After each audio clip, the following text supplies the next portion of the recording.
Esta é a história de uma revolução. Um fenômeno que se espalhou como fogo no mato por todo o planeta. É uma história de visionários, de jovens rebeldes, de hippies geniais. Eles passaram 2 décadas brigando entre si numa amarga competição que chegou aos tribunais e envolveu espionagem internacional na tentativa de liderar uma nova sensação. Um produto que os jovens de todo o mundo consideravam irresistível, apesar do risco de se tornar um vício. Esse movimento transformou-se no que hoje é uma indústria multibilionária, que fatura mais do que Hollywood e ameaça a posição da indústria de música como o mais lucrativo setor da indústria de lazer. São os videogames, os joguinhos de computador. A história do videogame.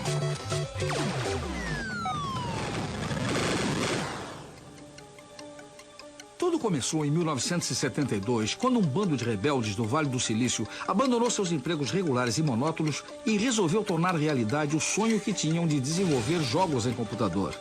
O patriarca era Nolan Bushnell, que tinha 28 anos e conseguiu entrar e vencer nesse negócio com um capital inicial de apenas $500. Ele fundou uma companhia que tinha o nome de jogos de dados que ele mais gostava. Em japonês, quando você vai atacar alguém ou um grupo oponente, você educadamente avisa dizendo Atari. Eu achei que essa palavra poderia ser um nome bom e bem agressivo para uma companhia. Apesar da sua falta crônica de dinheiro, Bushnell fez tudo o que pôde para recrutar o primeiro engenheiro da Atari. Nolan apareceu um dia e me levou na sua nova e linda caminhonete para almoçar e me ofereceu $1.000 por mês e uma parte das ações da companhia. Era a época da guerra no Vietnã. Eu discordava bastante dos pontos de vista do governo americano e se alguém me dissesse que eu não poderia fazer alguma coisa, é mesmo que eu faria. Eu resolvi topar. Quando fundamos a Atari, começamos num prédio vazio, que era meio assustador. Era uma companhia minúscula, sem qualquer recurso. Éramos só 3 pessoas lá. Foi aqui mesmo. Foi nesta pequena oficina que nasceu o Pong, o primeiro videogame de sucesso. Aqui eu montei a primeira máquina de Pong.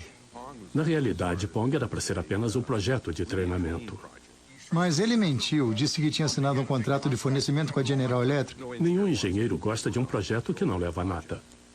O fato de ninguém da General Electric ter entrado em contato conosco não me fez desconfiar de que a história não era verdadeira. A primeira coisa que Al fez foi dar movimento às raquetes, depois à bola. E depois adicionamos a função que fazia o ângulo de rebote da bola mudar de acordo com o ponto em que ele batia na raquete. E com essa mudança, o jogo ficou fantástico. Mas será que o público também gostaria do jogo?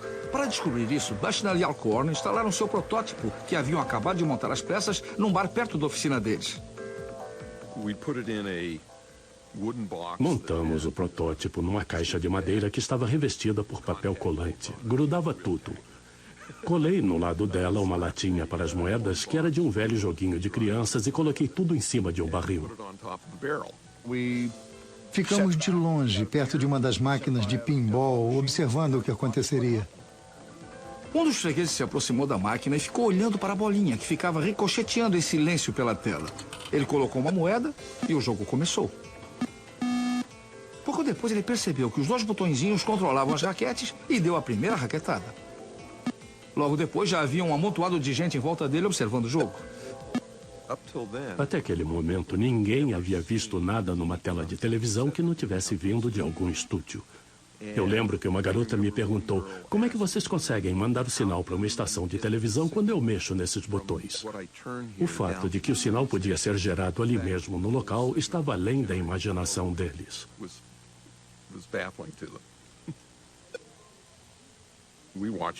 Nós observamos por algum tempo, depois fomos para casa. No dia seguinte, eles ligaram dizendo que a máquina estava quebrada. Abrimos a máquina e descobrimos que o problema era que ela estava tão cheia de moedas que não cabia mais nenhuma.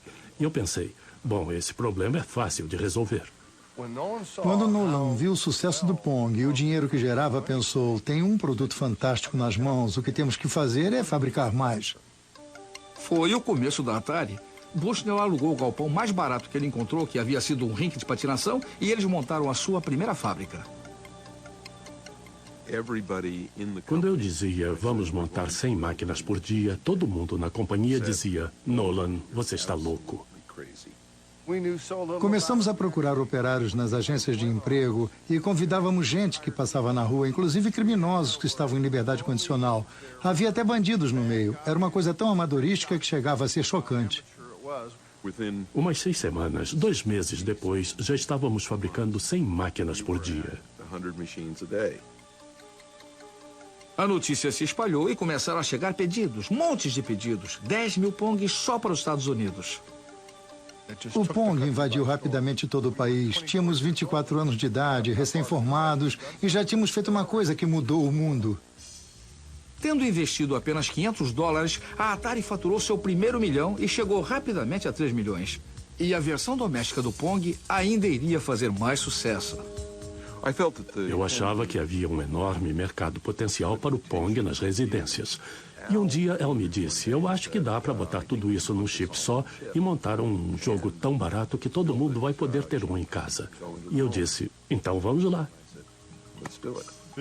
Esse é um dos primeiros chips do Pong. Toda a lógica que fazia funcionar o jogo operado por moedas foi colocada aqui. E cada chip destes custava uns $10. E a gente montava o jogo e vendia por $100.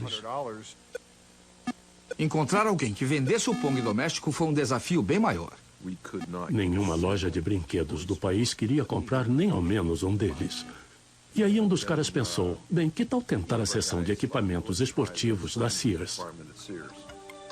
A Sears pediu 150 mil unidades do Pong doméstico e deveriam ser entregues a tempo de serem vendidos no Natal de 1975.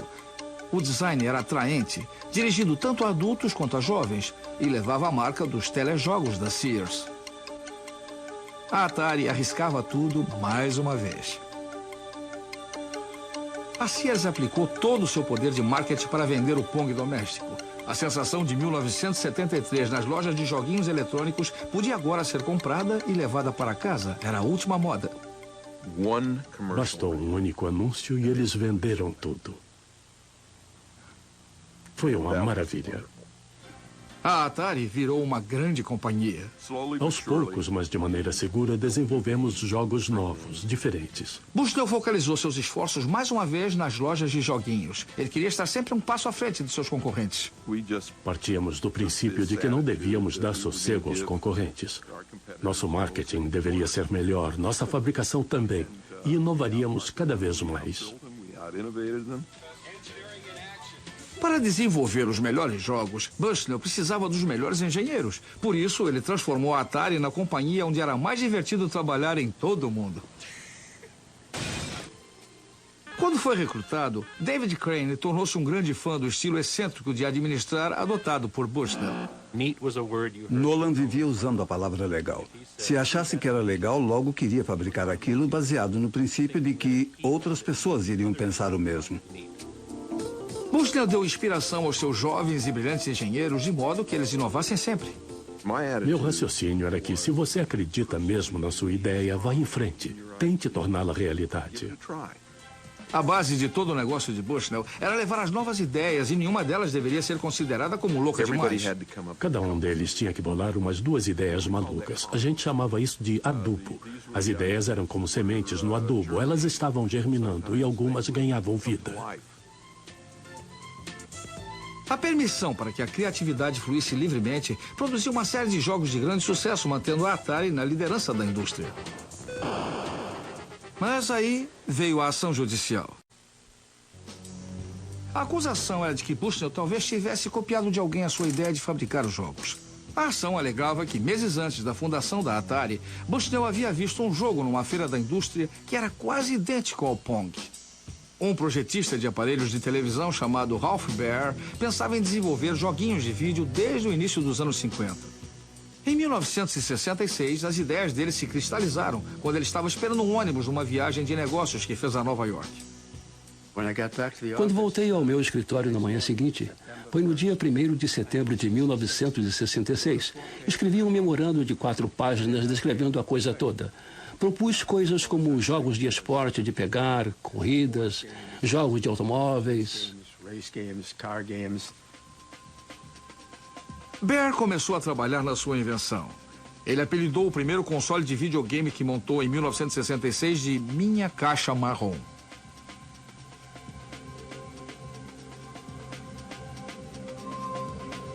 Seu primeiro jogo foi de pegar. Eram 2 pixels se perseguindo pela tela.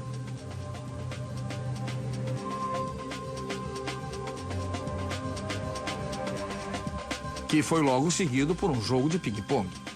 Isso foi 4 anos antes de Bushnell e Alcorn aparecerem com o Pong. A Magnavox, que fabricava aparelhos de TV, contratou Bear e desenvolveu uma versão aperfeiçoada da Caixa Marrom. O produto era chamado Odyssey, contendo 12 jogos diferentes. Cada jogo vinha com uma tela colorida adicional que era colada sobre a tela da TV para dar mais clareza aos gráficos, que eram primitivos. Além dos controles, Bear desenvolveu até uma pistola de luz para atirar nos jogos, uma invenção muitos anos à frente de seu tempo. A Odyssey foi lançada numa feira da indústria em Nova York em 1972. Foi a maior atração da feira. A imprensa e todos que a viram ficaram muito entusiasmados. A Magnavox apresenta Odyssey, 12 emocionantes jogos eletrônicos que você pode jogar na sua TV. Um nome interessante aparecia na lista de visitantes de outra feira da indústria, levada a efeito no Vale do Silício no dia 24 de maio daquele ano. Nolan Bushnell. E ele usou a Odyssey, jogou o ping-pong. O fato é que eu realmente vi os jogos da Odyssey e não achei que fossem uma coisa brilhante. Se Bushnell se inspirou na Odyssey ou não, já não importava, porque Ralph Baer havia patenteado os seus jogos. Aqui nesta patente pode-se ver em letras miúdas que ela foi registrada em janeiro de 68. Há um aparelho de televisão aqui com 2 controles na parte de baixo. Com base nas patentes de Baer, a Magnavox processou a Atari. Nossa posição sempre foi clara. Só concordamos em pagar se o valor for menor do que a defesa vai nos custar. Depois de 4 anos de negociações, Bushnell e Baer encontraram-se pela primeira vez nos degraus da Corte Federal de Chicago em 1976. Para evitar que a ação fosse a julgamento, Bushnell e o advogado dele concordaram em pagar direitos autorais, reconhecendo a patente de Baer. Dias depois apresentaram uma minuta de acordo que previa o pagamento antecipado da licença de fabricação por um valor bem baixo. A Magnavox aceitou um pagamento equivalente a $400 mil. Foi uma solução justa para Ralph Baer, mas ele ficou sem a fama internacional da qual Bushnell desfrutava. Ele acabou sendo conhecido como o pai dos videogames porque ele é quem aparecia sempre na frente das câmeras e eu ficava por trás das cortinas com os meus advogados me dizendo: calma, ele pagou a licença, está tudo bem. 25 anos depois, Baer está aposentado e sofre de leucemia, mas está determinado a terminar sua autobiografia e contar a verdadeira origem dos videogames. Para Bushnell, o acordo saiu barato. A Atari já estava faturando milhões. Mas quando as lojas de joguinhos chegaram à sua fase de maior popularidade, a Atari teve de enfrentar uma nova ameaça sob a forma de um jogo irresistível vindo do Japão que conquistava todos os mercados. Em 1978, a Taito lançou um jogo que se tornou tão popular no Japão que provocou uma escassez de moedas de 100 ienes em todo o país. O jogo Space Invaders vendeu mais de 350 mil máquinas por todo o mundo e inspirou o renascimento da criatividade nos jogos eletrônicos. A Atari respondeu com a sua própria linha de jogos onde se atirava e se viajava pelo espaço. Os geniais engenheiros de Nolan Bushnell foram os pioneiros de uma nova tecnologia chamada de gráfico vetorial, que tinha uma aparência nova e muito atraente. Em 1979, o jogo Asteroids tornou-se o mais vendido de toda a história da Atari. A Atari também obteve muito sucesso com as imagens gráficas em 3 dimensões do jogo Battlezone, que teve até uma versão de treinamento desenvolvida especialmente para o exército norte-americano. As lojas de joguinhos eletrônicos se espalharam por todo o mundo. Tanto adolescentes como adultos passavam horas e horas e gastavam todo o dinheiro que tinham nessas cavernas escuras e fumacentas. Era inevitável que os pais e os políticos reagissem a isso. A imprensa estava repleta de histórias de todo o mundo, alegando que os jogos incitavam a vagabundagem e a delinquência. As lojas eram chamadas de antros do mal, onde as crianças eram levadas para o mau caminho. Mas a Atari achou uma solução para isso. Em 1975, os engenheiros da Atari haviam iniciado em segredo o desenvolvimento de um conceito novo e radical. Um sistema de joguinhos em cartucho que se podia comprar e levar para casa e que permitia jogar os mesmos jogos que havia nas lojas. Este aqui é o primeiro protótipo do sistema de videogame VCS de cartucho da Atari. Tem tudo o que se necessita. A placa com circuito lógico ficava aqui e aproveitamos as manetes e os controles do jogo de guerra de tanques. Percebemos que esse sistema permitiria que se jogasse o Pong, o jogo de guerra com tanques e o de corridas de carro, mas não sabíamos muito bem o que fazer com ele.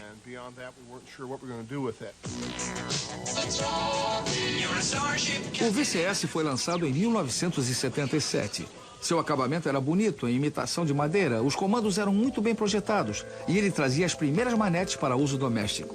Como a Atari era líder na produção de máquinas de sucesso para as lojas, eles puderam desenvolver uma série completa de cartuchos de VCS para serem jogados em casa. Virou mania ter esses cartuchos. Em 80, a Atari comprou os direitos da versão doméstica de Space Invaders.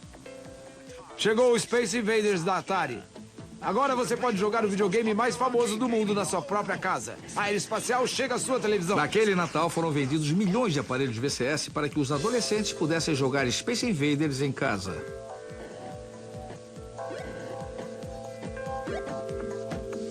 E a Atari lança uma nova espetacular versão do Pac-Man. O faturamento da Atari transformou-a na companhia que havia crescido mais rapidamente em toda a história dos Estados Unidos. Mas a ascensão meteórica da companhia atraiu a atenção de fortes concorrentes. A empresa Warner Communications fez uma oferta irrecusável a Bushnell. A Warner comprou a Atari por 28 milhões de dólares. Um retorno excepcional para uma companhia cujo capital inicial era de apenas 500 dólares. Isso era muito dinheiro naquela época. Era mais do que eu jamais imaginara ter. Mas a venda foi o começo do fim para a Atari. Bushnell entrou logo em choque com os novos donos da companhia. Nós tínhamos acabado de lançar o VCS quando eu disse: o VCS já era, vamos partir para outra. Eles ficaram horrorizados. Os diretores da Warner não tiveram uma boa impressão da maneira como a companhia era dirigida. Eles eram de Nova York e não compreendiam o nosso modo de ser. Acharam tudo muito estranho. Começaram, pouco a pouco, a destruir a cultura da companhia e acabaram por destruí-la. Foi a coisa mais triste e absurda que eu já tinha visto.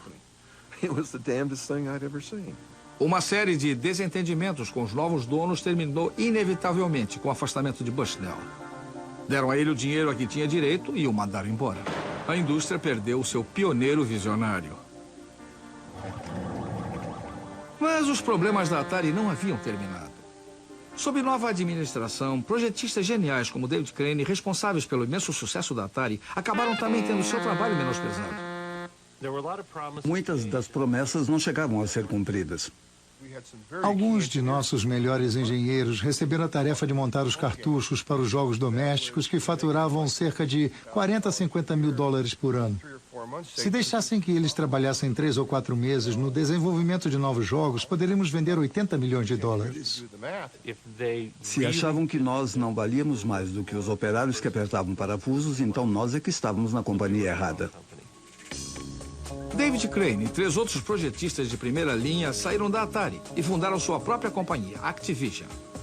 Depois de 2 anos de brigas na justiça com a Atari, eles ganharam o direito de projetar e vender os seus próprios jogos para os cartuchos VCS.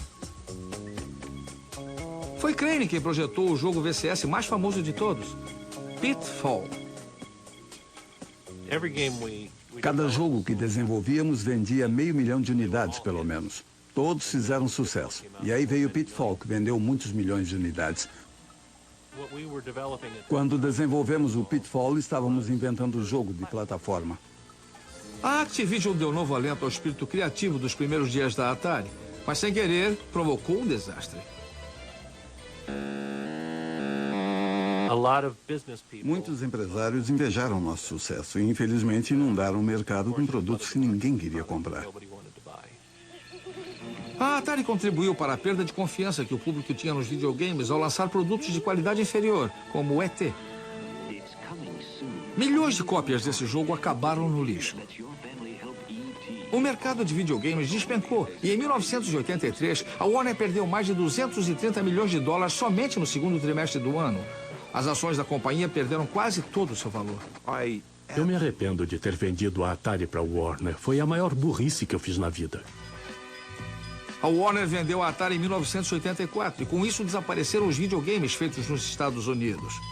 Mas em outros países, uma nova geração de projetistas de videogames que tinham então uns 12 anos de idade começou a reerguer a indústria a partir de seus quartos de dormir e estavam prestes a se tornarem milionários ainda na adolescência. No início dos anos 80, os adolescentes ingleses estavam tramando uma revolução nas salas de aula, nos recreios e nos seus quartos. Eles eram os garotos mais quadrados da escola, fãs de ficção científica, eram muito bons em matemática, mas tinham poucos amigos. Apesar disso, eles em breve ganhariam milhões. Tudo começou por diversão e logo se transformou numa obsessão e depois numa carreira. Os gêmeos Philip e Andrew Oliver eram adolescentes ingleses típicos.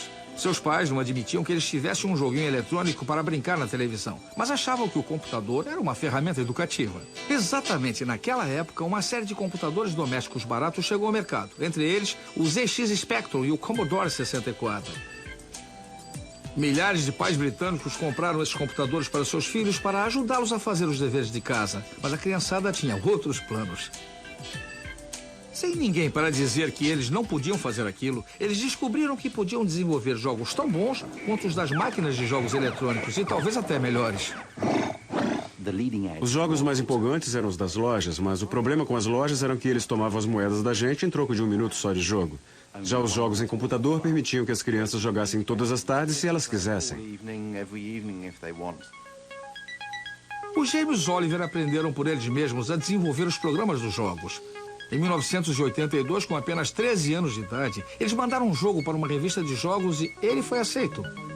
O jogo se chamava Road Runner. Era muito legal chegar na escola e mostrar o jogo para a turma e dizer que era nós que fizemos e jogar com os outros meninos. Eram só blocos, cada um de uma cor, que corriam para cima da tela e o caminhão vinha na outra direção. A gente desafiava um ao outro. Vamos ver quem aguenta mais? E a coisa ia ficando cada vez mais estreita e mais complicada, mais aleatória, e um acabava fora. A revista pagou $70 a eles. Muito dinheiro para garotos de 13 anos. Depois eles tiveram uma chance de aparecer na televisão. Mandaram um jogo para um concurso levado a efeito por um programa para crianças. Nós escrevemos o jogo, mandamos pra lá, ganhamos o primeiro prêmio e aparecemos na televisão. Foi legal, mas também foi muito engraçado, porque depois do concurso nos disseram que o único jogo que foi mandado foi o nosso. O que queriam era que as crianças desenhassem no papel, mas nós escrevemos um jogo mesmo.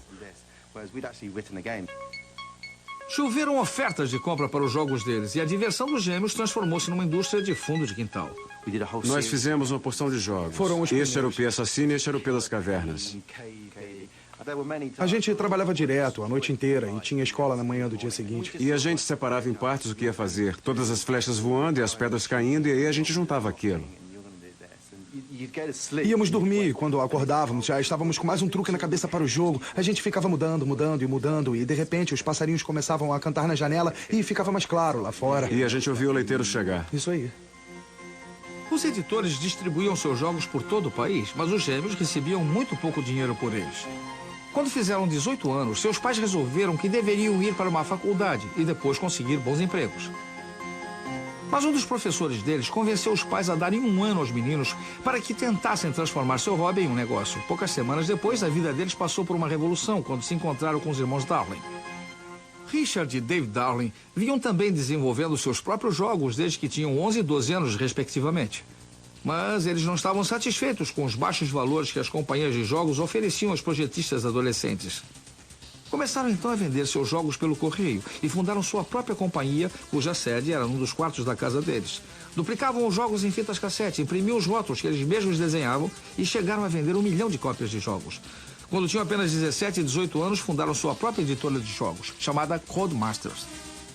E na primeira feira que visitaram, eles conheceram os gêmeos Oliver, que tinham 18 anos. Os gêmeos Oliver entraram e fizeram uma demonstração de um dos jogos que eles já haviam desenvolvido. Eles disseram, ótimo, oferecemos a vocês $15 mil por esse jogo. Ficamos embasbacados. Eles disseram que seus queixos caíram e ficaram muito empolgados. Não esconderam sua emoção. Não víamos a hora de chegarmos em casa e não conseguimos dormir. Dentro de mais ou menos um mês, nós escrevemos o Super Robin Hood, que foi direto para o topo da lista dos mais vendidos. No Natal já havíamos vendido 100 mil unidades e ganhamos $15 mil. Ele continuou a vender bem, por isso ganhamos um pouco mais e eu não podia acreditar. Não conseguimos mais parar e começamos a escrever mais jogos para a Codemasters. foi uma das associações de maior sucesso em toda a história dos videogames. A metade de todos os jogos da Codemasters passou a ser desenvolvida por nós. Os gêmeos Oliver estavam trabalhando também num projeto secreto. Eles queriam inventar algo radicalmente novo, um jogo centrado numa personagem animada. Essa personagem era o Dizzy. Nós queríamos atingir o mundo da fantasia. Eu tive a ideia de colocar o rosto da personagem tomando quase toda a tela para que ganhasse personalidade. A Codemasters recebia uma quantidade enorme de cartas de fãs falando sobre o jogo. E cada vez que íamos lá, eles diziam, tem mais um monte de cartas para vocês aqui de fãs. Dizzy foi um sucesso internacional. O jogo liderou os mais vendidos em todo o mundo.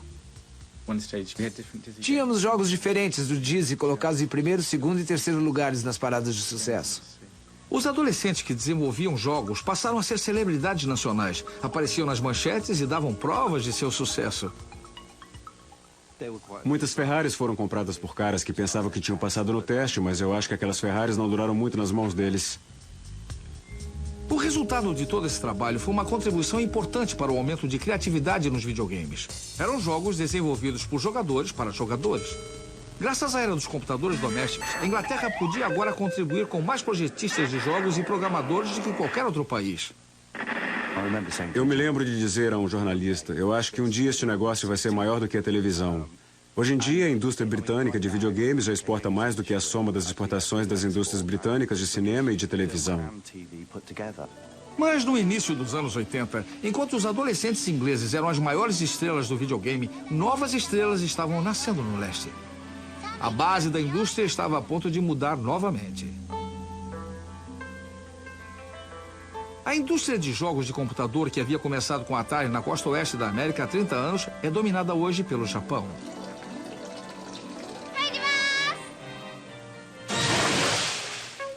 O Japão passou a ser um sinônimo de videogame.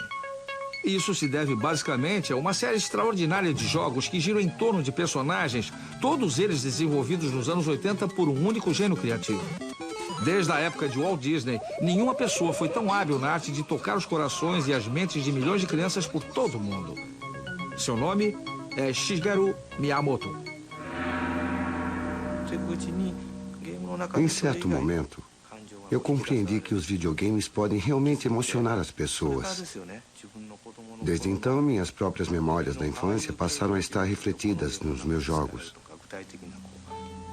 Miyamoto nasceu em Sonebi, uma pequena comunidade rural que fica perto de Kyoto. Quando era menino e vivia na casa de seus pais, uma família tradicional de Sonebi, ele transformou tudo que o cercava num mundo de fantasia a ser explorado.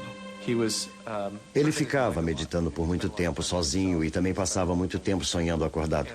E a maneira como ele brincava quando era criança era uma coisa que ele manteve ao longo da vida e aplicou no seu trabalho. Eu me lembro de como ele descrevia um passeio através de um parque arborizado perto de sua casa e a imaginação dele era realmente extraordinária. Ele estava imaginando tudo o que estava acontecendo, que nós não podíamos ver todos os caminhos que levavam a algum lugar. Ele olhava para cima e imaginava que o que estava vendo não era um céu azul. Era, na realidade, um alçapão secreto que levava a um novo mundo.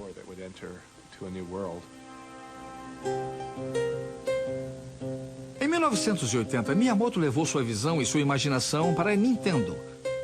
Sediada na antiga capital Kyoto, a companhia já fabricava a Hanafuda, um baralho japonês tradicional, havia quase 100 anos.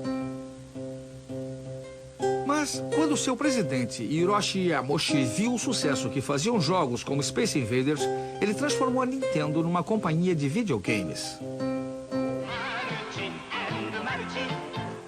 Miyamoto tinha 20 e poucos anos e não estava interessado em videogames, mas seu pai achava que ele devia ter um emprego regular.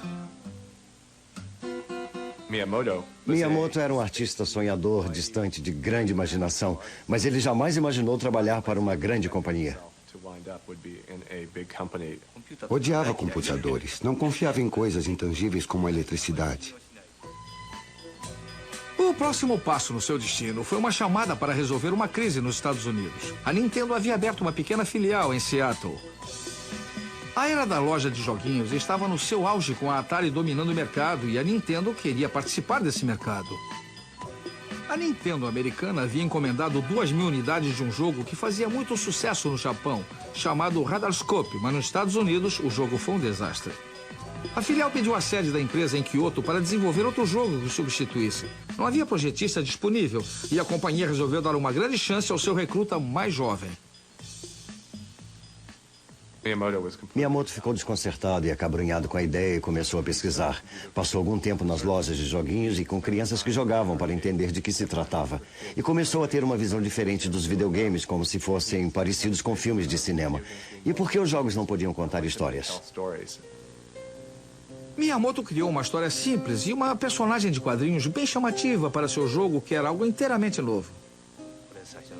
Vou lhe mostrar o primeiro rascunho que fiz do Donkey Kong. O gorila foge de uma jaula, pega a garota e sai correndo com ela. O homem corre atrás dele, se desviando de todos esses barris com um martelo na mão. No fim do jogo, abre-se um buraco no chão, o gorila cai no buraco e morre. Para dar vida a essas personagens, Miyamoto teve de usar a tecnologia disponível naquela época. De repente alguém pergunta, como seria o cabelo desse cara? O problema era que ele estava caindo. Você teria de fazer o cabelo subir, ser soprado para cima com a queda, mas os projetistas da época não podiam fazer isso. Miyamoto solucionou esse problema dando a ele um chapeuzinho vermelho. Para dar um toque final, Miyamoto escreveu a música para o jogo e ele foi embarcado para Seattle. Faltava saber se o Donkey Kong teria mais sucesso do que o fatídico jogo Radarscope, que ele deveria substituir.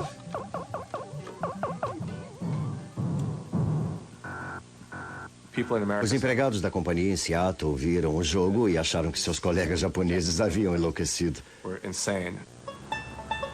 Tentando evitar outro desastre, os funcionários da Nintendo americana resolveram testar o jogo num bar das proximidades, exatamente como a Atari fizera com o Pong uma década antes. No dia seguinte, eles voltaram ao bar, abriram a caixinha de moedas e, para surpresa geral, havia uns $30 em moedas naquela caixinha. Estava cheia quase até a boca. Isso indicava que a máquina havia operado sem parar a cada minuto em que aquele bar ficava aberto, do meio-dia à meia-noite, que foi a hora em que ele foi fechado naquele dia. E eles disseram, mas que coisa incrível, nós não precisamos mais fazer pesquisa de mercado. O jogo faturou $100 milhões só no primeiro ano após seu lançamento. E o Donkey Kong transformou-se na estrela internacional de uma série de jogos de grande sucesso. O primeiro companheiro do Donkey Kong, que se chamava Jumpman, ficou ainda mais famoso e produziu uma fortuna ainda maior. Em 1985, a Nintendo anunciou o lançamento de um novo aparelho para o mercado americano de joguinhos domésticos chamado Sistema Nintendo de Diversão, cujas iniciais em inglês eram ENS. Como isso foi logo depois do colapso da indústria americana de videogames, a maioria dos entendidos no assunto achou que eles tinham ficado loucos, mas a Nintendo tinha uma arma secreta. Miyamoto elevou os videogames a um novo patamar com a sua fantástica criação seguinte. O Jumpman se reencarnou num encanador italiano chamado Mario. E o Mario agradou todo mundo imediatamente.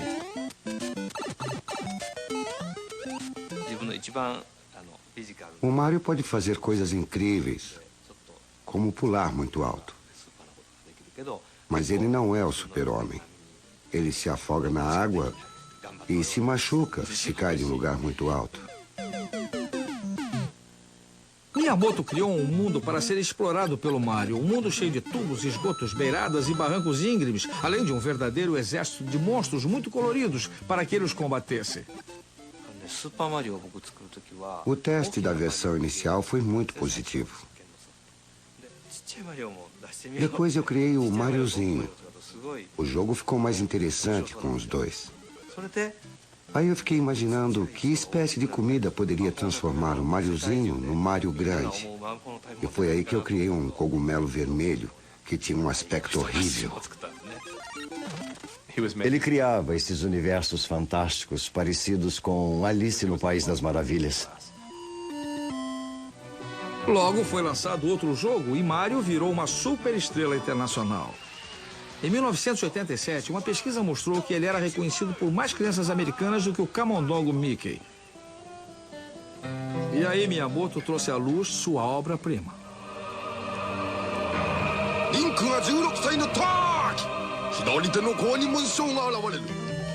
A Nintendo lançou o primeiro de uma série de jogos que são considerados pela maioria das pessoas como os melhores jogos de todos os tempos, a série Zelda.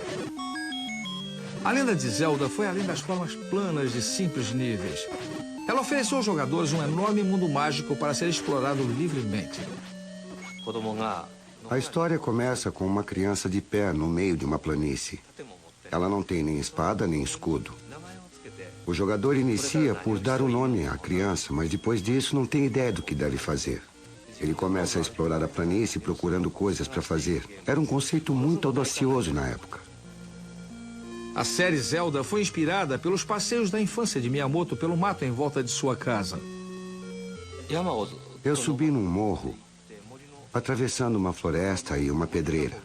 E finalmente cheguei a um grande lago. Foi uma grande surpresa para mim encontrar um lago tão grande nas montanhas. Parecia um oceano.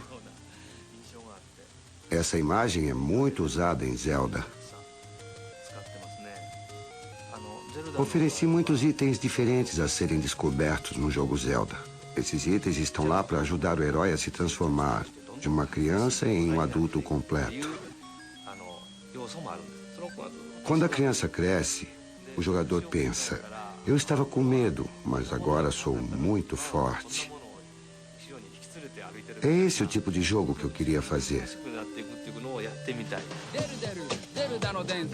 A Lenda de Zelda é um jogo que pode durar 100 horas até seu final e que deixou perplexos, fascinados e exaustos jogadores de todo o mundo. Foi uma sensação que quebrou todas as normas e definiu um gênero de videogame que desde então vem dominando o mercado. Até o fim dos anos 80, a Nintendo vendeu mais de 30 milhões de jogos e atingiu, nessa época, a extraordinária percentagem de 80% do mercado mundial de videogames. A Nintendo transformou-se na dona da indústria de videogames.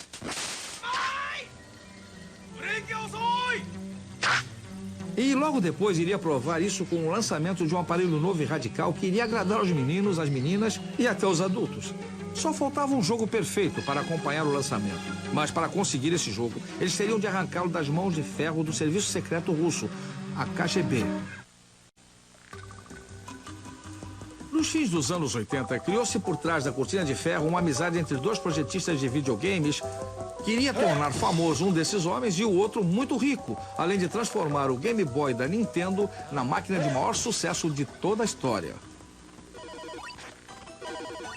A base daquela amizade era um jogo chamado Tetris. Em 1988, um projetista holandês de videogames e também editor chamado Henk Rogers era importador de novos jogos para o Japão. Eu encontrei o Tetris em 1988 na feira de produtos eletrônicos para consumidores em Las Vegas. Era o que eu fazia. Eu costumava ir a essas feiras e descobrir jogos que eu gostasse e aí eu os trazia para o Japão. O meu negócio era esse. Eu joguei o Tetris e fui embora. Depois voltei e joguei de novo e fui e voltei e joguei de novo. Eu senti que aquele era um jogo de muita substância. Eu fui atrás dele. Alexei Pajitnov, que mora agora em Seattle, criou o Tetris em Moscou em 1984. Pajitnov estava trabalhando com programas de inteligência artificial e reconhecimento de voz e desenvolveu o Tetris para ser um exercício que permitiria testar um computador novo. Eu sempre me interessei por pequenos quebra-cabeças, jogos e todas essas pequenas diversões matemáticas. O Tetris era baseado num quebra-cabeças russo tradicional chamado Pentaminos. Há 12 formatos diferentes e todas as peças disponíveis são feitas de 5 quadrados. A versão do Pentaminos que Pajitnov desenvolveu tinha peças feitas de 4 quadrados em vez de 5. Ele deu o nome de Tetris por causa da palavra grega tetra, que significa 4. Depois eu escrevi o procedimento que gira tudo em 90 graus. Eu gosto que a coisa funcione quando você aperta os botões e aí me veio a ideia de um jogo em tempo real. A ideia genial de Pajitnov foi transformar o Tetris numa corrida contra o tempo. As linhas completadas eram eliminadas da tela, o que permitia que se jogasse continuamente e indefinidamente. Mas à medida em que as peças desciam mais e mais depressa, o desafio ficava progressivamente mais difícil. Quando o jogo acelera, a mente não consegue mais raciocinar naquela velocidade. Talvez seja o subconsciente que esteja jogando Tetris, mas está jogando mais depressa do que você consegue. É assim como um atleta que vai além de seus limites. Chamamos isso de zona. O Tetris se espalhou pelo bloco soviético até a Hungria, onde foi descoberto por Robert Stein. Stein seguiu para Moscou, onde se encontrou com Alexei Pajitnov e negociou uma licença para editar o jogo. Por alguma razão que eu desconheço, ele me deu o Tetris original. E a licença me autorizava a editar e publicar o jogo de todas as maneiras. O Tetris transformou-se na maior sensação do Ocidente desde Space Invaders. Quando o Tetris chegava ao escritório, a produtividade caía a zero. Ele acabou sendo banido. Henk Rogers lançou no Japão uma versão do jogo para o aparelho doméstico da Nintendo. Lançamos o Tetris no Natal de 88. Acabamos vendendo 3 milhões de unidades. E foi nesse momento que Henk Rogers foi autorizado a dar uma espiada no Game Boy da Nintendo. Eu disse, acho que tem o jogo perfeito para o Game Boy. Mas Rogers enfrentou uma forte concorrência do Robert Stein para conseguir garantir o direito à venda do Tetris para aparelhos manuais. Eu descobri esse produto, por que não posso vendê-lo? Peguei o primeiro avião. Sem saber, Rogers e Stein voaram para Moscou exatamente no mesmo dia. Eles ficaram no mesmo hotel, mas nunca se encontraram. A televisão não funciona, nem o rádio. Aquilo confirmava a ideia que todo mundo tinha de como eram as coisas atrás da cortina de ferro naquela época. E era assim mesmo, era meio assustador. Rogers foi para Moscou sem saber nada sobre a União Soviética e sem saber falar russo. Ele sabia que estava procurando por uma entidade chamada Elorg e mais nada. Ficou surpreso quando conseguiu contratar com grande facilidade uma intérprete que falava inglês perfeito. Seu nome é Ala. Todos esses caras são agentes da KGB. Não há possibilidade de um intérprete estar lá esperando para ajudar alguém a fazer negócios. Este é o prédio, não é? É, esse é o prédio. Todas as reuniões tinham de ser aprovadas pela KGB e, é claro, eu apareci do nada. Finalmente, o Sr. Belikov desceu e eu expliquei a ele que eu havia publicado o Tetris no Japão. E ele disse, em que máquina foi isso? E eu disse que tinha sido para a Nintendo. E aí ele falou, mas nós nunca autorizamos ninguém a vender isso. E eu pensei que estava com um problema sério, porque, bem, durante uma boa parte do tempo, no início, ele me considerava um pirata. Mais tarde, naquela mesma manhã, Rogers se encontrou com Alexei Pajitnov. O nosso convidado era o Sr. Pajitnov, famoso em todo o mundo. Mundialmente famoso. Mundialmente famoso por quê? Porque eu sou Alexei Pajitnov. Ficamos logo amigos porque quando a gente começa a falar sobre projetos de jogos, você tem algo em comum para conversar. O inglês dele não era essas coisas, mas dava para levar. O Henk foi a primeira pessoa que realmente compreendeu e amou o jogo. Eu senti isso imediatamente. Todo mundo, inclusive o Alexei em Moscou naquela época, tinha uma paranoia sobre a possibilidade de alguém estar escutando uma conversa que não devia escutar. Por isso, todas as vezes em que ele queria realmente falar comigo sobre alguma coisa, ele piscava os olhos ou fazia um sinal e nós íamos para o parque. As negociações para o uso do Tetris em aparelhos manuais finalmente começaram. Havia umas 8 ou 10 pessoas, algumas eram indisfarçavelmente da KGB e a coisa foi real. Lá estava eu naquela sala sendo interrogado sobre tudo. O que Rogers não sabia era que os russos estavam negociando também com Robert Stein em outra sala do mesmo prédio. O meu objetivo era tentar conseguir o máximo em licenças, tudo o que ainda havia para conseguir. Sem que nenhum dos dois soubesse, o presidente da Associação dos Editores da Inglaterra, chamada Mirrorsoft, estava também em Moscou. Ele era Kevin Maxwell, filho do magnata de jornais Robert Maxwell. Kevin estava usando sua influência. Ele dizia, se você não fechar este negócio comigo, meu pai vai ligar para o Gorbachev e vocês vão ter de se explicar. Era assim que ele negociava. Mas Rogers tinha a simpatia do Paginov a seu favor e a Nintendo o havia autorizado a fazer uma boa oferta. Foram 4 dias de negociação, mas eles finalmente disseram sim. Paginov e Rogers celebraram no único restaurante japonês de Moscou. O negócio transformou Rogers num multimilionário. Eu fiquei com ódio dele, mas ele só fez o que qualquer empresário faria. Naquele dia eu perdi, sei lá, quantos milhões de dólares e fiquei muito irritado com isso. Quem ganhou mais foi a Nintendo. Com o Tetris incorporado ao seu novo produto, ela vendeu 32 milhões de Game Boys em todo o mundo, quase a metade deles para pessoas adultas. Paginov tornou-se mundialmente famoso e emigrou para os Estados Unidos. Como cidadão soviético, ele não recebeu nada pelo jogo até 1996, quando as licenças originais expiraram 12 anos após ele ter inventado o jogo. Ele e Rick Rogers são hoje sócios e vendem o Tetris para uma nova geração de jogadores numa nova geração de hardware. Com o Tetris, a indústria de videogames atingiu a maturidade e a Nintendo passou a ser, por um determinado período, a mais poderosa empresa de entretenimento do planeta.